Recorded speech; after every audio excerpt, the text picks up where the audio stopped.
Mr. Rector Magnificus, I would like to start by saying a very good morning to you on this most exciting day for me, the end of a 4.5-year PhD journey.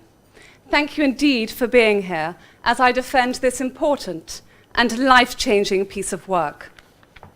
So today I will present my thesis entitled Negotiating Tradition, Power and Fragility in Afghanistan, Institutional Innovation and Change in Value Chain Development.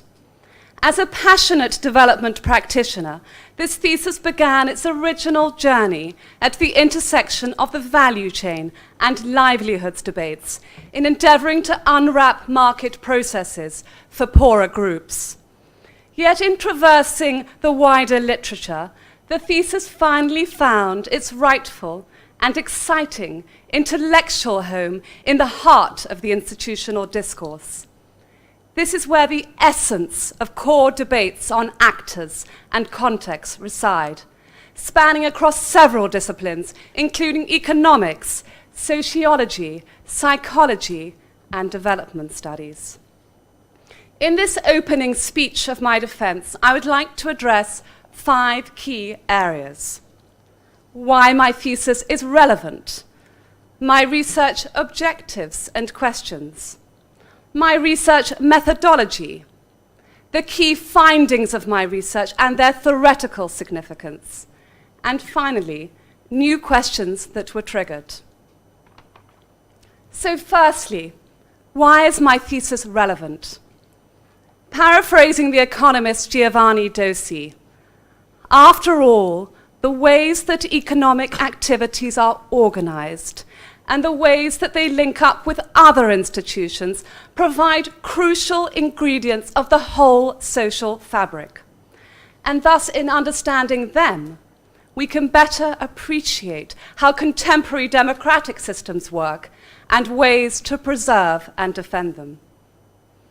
At the very forefront of the institutional theory, my thesis has essentially explored the fundamental question of how institutions change in fragile environments, going beyond the assumed tabula rasa in neo-institutional theory.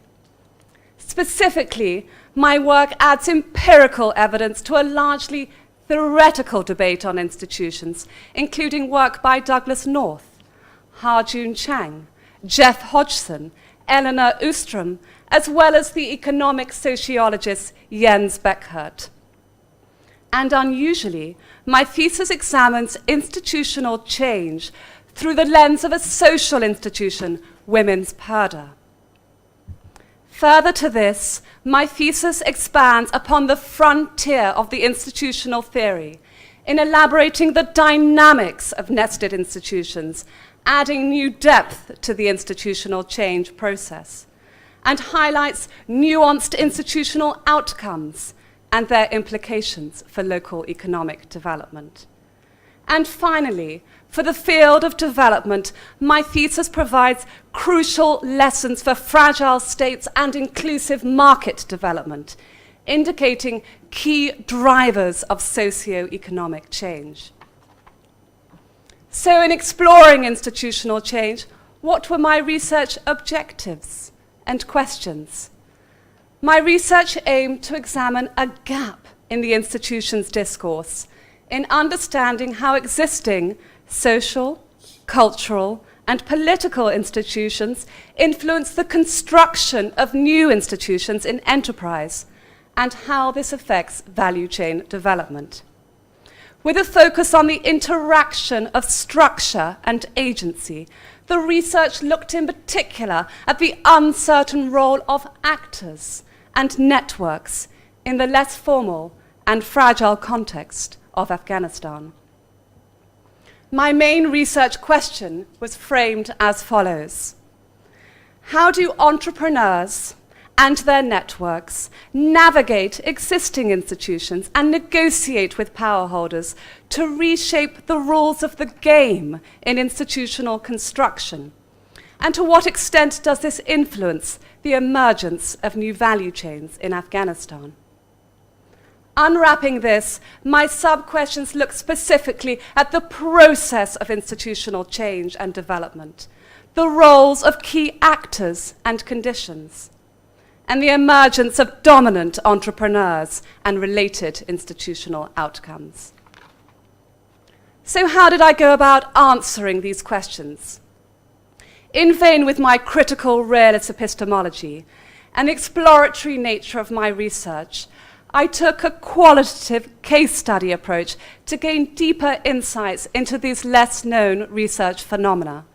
And importantly, this built off more than 6 years of experience in the research context. Drawing on this work, 3 women's businesses were purposely selected that indicated the phenomena of interest. And due to the rarity of women in business in Afghanistan, each had been initially facilitated by an NGO. This included a rural food processing association and a vegetable association, with entrepreneurs conceived as the heads of village-based groups, and an urban-based electronics business. These produced 5 different research scenarios. Significantly, the fieldwork employed innovative ethnographic tools to examine more subtle aspects of the change process, particularly related to actor strategies and power. So what were my key findings, and what is their theoretical significance? The research has generated 3 key areas of insights. The first relates to the process of institutional change. The research initially explored the revolutionary transformation of the core social norm of purdah. This crucially precipitated the start of women's business.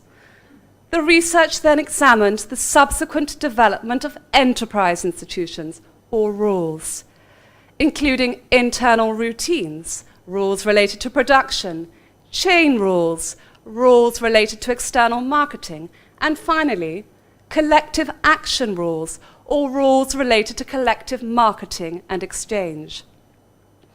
Research findings highlight the evolution of sequential layers of nested enterprise rules, linked to both the economic needs of the business as well as the non-economic negotiation of norms.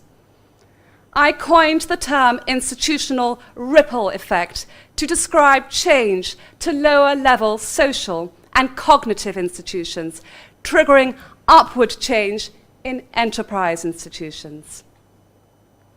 A second key set of findings relates to the role of actors in institutional development. Drawing together different strands of the theory, the research indicates a range of actors influencing the institutional change process, in a mix of both top-down design and grassroots evolutionary processes. This included the external NGOs as the primary rule designers and advisors, the entrepreneurs as rule shapers and diffusers, and local leaders or power holders as rule boundary makers. Notably, in gaining cooperation and trust in new institutions, socio-cultural strategies, in particular religious messages, proved to be vital in opening up minds and enabling engagement in enterprise. In the research, these key actors were shown to be influenced by their own skills and capacity and shifting motivations and interests. But actors could also be boosted and thwarted by others and moderated by local conditions of trust and stability. Crucially, entrepreneur networks facilitated collective action in rural development, with NGOs playing a critical brokering role in new relations with power holders, markets, and firms.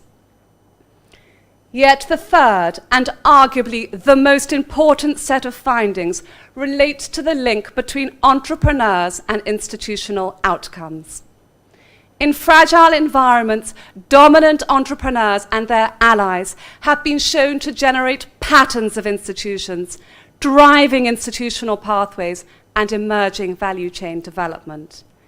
Thriving under stable conditions, trailblazer entrepreneurs can permit open, democratic institutions in evolving value chains and productive pathways. And beyond the enterprise, this can promote new norms related to girls' education and women's property rights.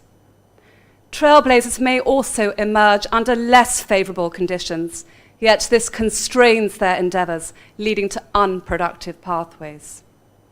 Meanwhile, flourishing in unstable situations, gatekeeper entrepreneurs foster exclusive institutions and inequitable value chains, leading to destructive pathways.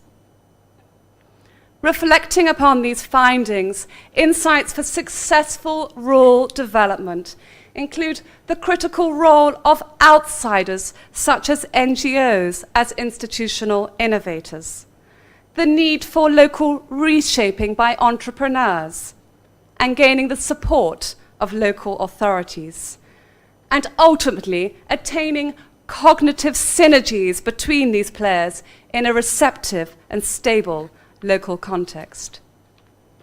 And finally, in this speech, what new research questions were triggered? As the institutionist Thorstein Veblen rightly said, the outcome of any serious research can only be to make two questions grow where only one grew before. Going beyond Afghanistan, this thesis has provided pertinent insights into crucial institutional processes in less certain contexts. Yet many questions remain. How does this phenomenon of trailblazers and gatekeepers manifest itself in broader scenarios? And how do different transformative mechanisms influence deep-seated cognitive and social institutions and the upward development of institutions? In future research, I strongly believe that institutional theories need to look closer towards the important discourse of sociology and psychology to study non-economic influences and the role of cognition. Thus, in these concluding remarks, I argue for a more collaborative and interdisciplinary approach to the critical study of institutions. For the field of development studies, this may also generate deeper and more nuanced understandings of fundamental processes of change in human societies.